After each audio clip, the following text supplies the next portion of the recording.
Hello class 10th students, चलिए देखते हैं हम आज इस चैप्टर का last part, nationalism and imperialism. मैं उम्मीद करती हूँ कि आपने इसके पहले जितने वीडियो मैंने बनाए हैं उसको आपने ज़रूर देखा होगा, ताकि तभी आप चैप्टर को आसानी से समझ पाएंगे। अब इस लास्ट पार्ट में देखिए क्या क्या चीज़ें थी।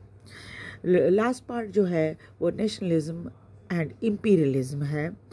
नेशनलिज्म की मीनिंग अब तक आप समझ ही गए होंगे, उसको राष्ट्रवाद कहा जाता है, और इम्पीरियलिज्म साम्राज्यवाद को कहा जाता है।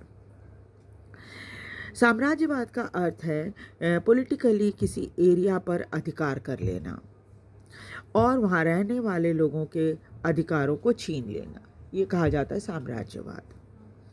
19th सेंचुरी के आखिर तक नेशनलिज्म का आइडियलिस्टिक लिबरल डेमोक्रेटिक सेंटिमेंट ख़त्म होने लगा था और अब इनके विचार बहुत संकीर्ण हो गए थे, बहुत ही संकीर्ण हो गए थे। यानी कि लोग जो है, अब कई जो इम्पेरियलिस्टिक लोग थे, साम्राज्यवादी लोग जो थे, वो इसको इस्तेमाल करने लगे थे, नेशनलिज्म को, नेशनलिस्ट सेंटिमेंट को।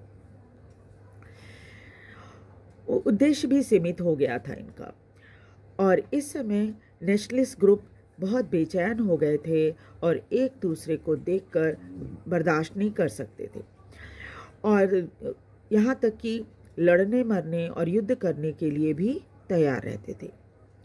मेजर यूरोपियन पावर्स उस समय राष्ट्रवाद की आकांक्षा रखने वाले लोगों को अपने साम्राज्यवाद के उद्देश्य के लिए इस्तेमाल करने लगे थे, है ना। जो इम्पेरियलिस्टिक थे वो इस नेशनल सेंटिमेंट को इस्तेमाल करने लगे थे। सबसे गंभीर तनाव का क्षेत्र 1871 में बाल्कन का एरिया था। बाल्कन भौगोलिक और एथनिक वेरिएशन वाला एरिया था जो आज के Romania, Bulgaria, Albania, Greece, Macedonia, Croatia, Bosnia Herzegovina और स्लोवेनिया, सर्बिया और मॉन्टेनिग्रो, जहाँ के लोगों को स्लाव्स भी कहा जाता है, ये एरिया बाल्कन का एरिया था। बाल्कन का बड़ा हिस्सा ऑटोमान एम्पायर के कंट्रोल में था। जब रोमांटिक इमेजिनेशन, जिसमें देशभक्ति गीत, कहानियाँ, फ्लैग, फोकलोर भाषा की मदद से देश प्रेम का प्रचार हो रहा था, इसके साथ ही ऑटोमान एम्पायर कमज़ोर पड़ने लगा था और टूटने भी लगा था। तो बाल्कन के एरिया की स्थिति बहुत ही विस्फोटक, या आप कह सकते हैं कि बहुत ही गंभीर हो गई थी। 19वीं शताब्दी में ऑटोमान एम्पायर ने अपने आप को संगठित करने की कोशिश की, बहुत, और मॉडर्नाइजेशन और इंटरनल रिफॉर्म करने की मदद से अपने आप को उसने मजबूत करने की कोशिश की, लेकिन उसे ज़्यादा सफलता नहीं मिली। एक एक करके यूरोपियन कंट्रीज़ जो ऑटोमान एम्पायर के अधीन थे टूटकर अलग होने लगे और अपने आप को स्वतंत्र देश घोषित कर दिया। बाल्कन में रहने वाले लोगों को जो स्वतंत्रता की डिमांड के कई कारण थे। एक तो था राष्ट्रवाद में पॉलिटिकल राइट्स होना। इतिहास की मदद से ये प्रूव करना चाह रहे थे कि एक समय वे एक स्वतंत्र देश थे और बाद में विदेशी ताकतों ने उन्हें अपना गुलाम बना लिया था। इसीलिए बाल्कन विरोधी राष्ट्रवादी, तो यहाँ पर क्या था, विदेशी ताकत के जब वो गुलाम हो गए तो उनके लिए कहना बड़ा आसान हो गया था कि देखो, हमें गुलाम बना लिया गया है, अब हमें स्वतंत्र होना है।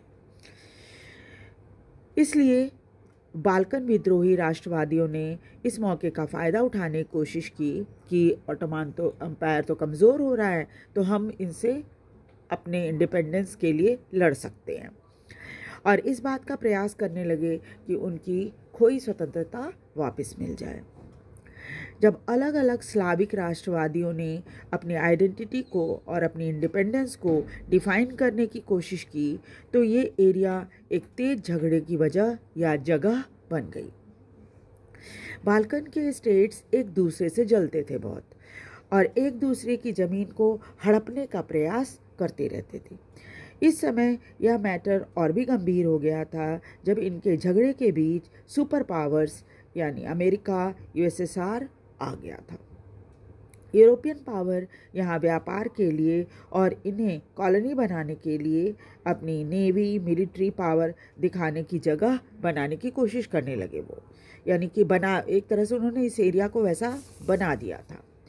जिस तरह से बाल्कन की प्रॉब्लम को सामने लाया गया, उसके दौरान राइवलरी प्रत्यक्ष रूप से दिखाई दे रही थी कि कैसे ये लोग इस एरिया को हड़पने के लिए लड़ रहे हैं। Russia, Germany, England, Austro Hungary सब एक दूसरे के ऊपर अपनी पावर को दिखाने का प्रयास कर रहे थे ताकि एक के बाद एक और इसके लिए क्या हुआ, इसीलिए इस अपनी ताकत दिखाने के चक्कर में इन्होंने एक के बाद एक करके बहुत सारी लड़ाइयाँ लड़ी और परिणाम स्वरूप फर्स्ट वर्ल्ड वॉर हो गया। राष्ट्रवाद ने इंपीरियलिज्म के साथ गठबंधन में था और इसके परिणाम 1914 में वो मुसीबत आई जो यूरोप को बुरी तरह से उलझा दिया था। ये जो फर्स्ट वर्ल्ड वॉर हुआ, इसमें लगभग पूरा यूरोप उलझ गया था इस लड़ाई में। कई देशों ने जो यूरोपियन पावर के कॉलोनी थे, इसमें भारत भी था जो अंग्रेज़ों का गुलाम था, सबने साम्राज्यवाद का विरोध करना शुरू कर दिया। आपको पता ही है ना, इंग्लैंड में उस समय इंपीरियलिस्टिक शासन था, है ना, और क्वीन विक्टोरिया वहाँ की महारानी थी। तो भारत ने भी भारत अंग्रेजों का गुलाम था, तो उसने क्या किया, अपनी स्वतंत्रता के लिए लड़ना शुरू किया। ये सब विरोध कर रहे थे साम्राज्यवाद का। यह एंटी इंपीरियल मूवमेंट लगभग हर गुलाम देश में चला जहां राष्ट्रवादी एक इंडिपेंडेंट नेशन स्टेट बनाना चाहते थे। इनकी कलेक्टिव नेशनल यूनिटी का कारण इंपीरियलिज्म के विरोध से जुड़ा हुआ था। इनमें किसी ने भी स्वतंत्रता के लिए यूरोपियन मॉडल को नहीं अपनाया, क्योंकि सबने अपने देश में अपने अनुरूप राष्ट्रवाद की लड़ाई लड़ी थी। लेकिन हर जगह ये आइडिया बहुत डोमिनेंट था कि समाज को नेशन स्टेट के रूप में बनाना स्वाभाविक और विश्वव्यापी है। So this the end of the chapter. अब क्या है, वीडियो को आप लाइक और सब्सक्राइब ज़रूर करें। और मैंने कहा था कि चैप्टर जब ख़त्म होगा तो जल्दी ही मैं इससे रिलेटेड एक MCQ जो है वो अपलोड कर दूंगी। और आप देखिए, आज मैंने MCQ तैयार किया हुआ है और आपके लिए मैं लेकर आई हूँ। आप चाहे तो इसे नोट कर सकते हैं।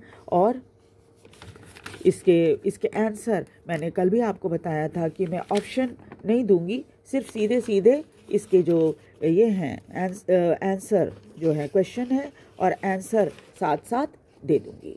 तो ये देखिए, ये आपका ये जो फर्स्ट पेज है इसका MCQ का, आप चाहे तो इस वीडियो को अपने पॉज करके सारे MCQ पढ़ सकते हैं और देख सकते हैं। इसमें 12 क्वेश्चंस हैं और उसके आंसर हैं। उसके बाद नेक्स्ट पेज जो है उसमें क्वेश्चन नंबर 13 से दे रखा है मैंने। क्वेश्चन नंबर 13 से इसमें दिया हुआ है कि क्वेश्चन नंबर 13 से लेकर 23 तक है। आप देखिए अच्छे से। मैं इसका एक शॉर्ट्स भी डाल दूंगी ताकि आप इसको अच्छे से नोट कर पाएँ।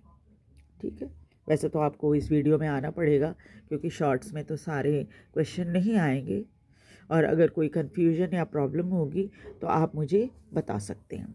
ये तो सेकंड पेज है।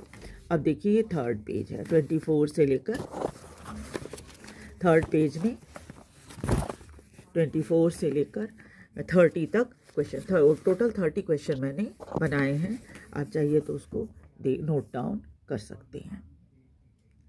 वीडियो को पॉज कर लीजिए और उसके बाद सारे क्वेश्चन को आंसर के साथ नोट डाउन कर दिए। ये क्वेश्चन चूँकि थोड़ा डिफरेंट था, इस वजह से मैंने इसमें ऑप्शन भी दे रखे हैं और आंसर नीचे लिखा है।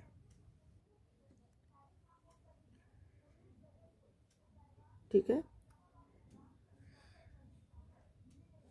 मैं उम्मीद करती हूँ कि आपको समझ में आ रहा होगा कि क्या क्या क्वेश्चन हैं। और उसके आंसर भी आप चाहे तो बुक में भी ढूंढ सकते हैं। जो क्वेश्चन मैंने बनाए हैं ये सारे चैप्टर से ही बनाए हैं, वो चैप्टर 1 से।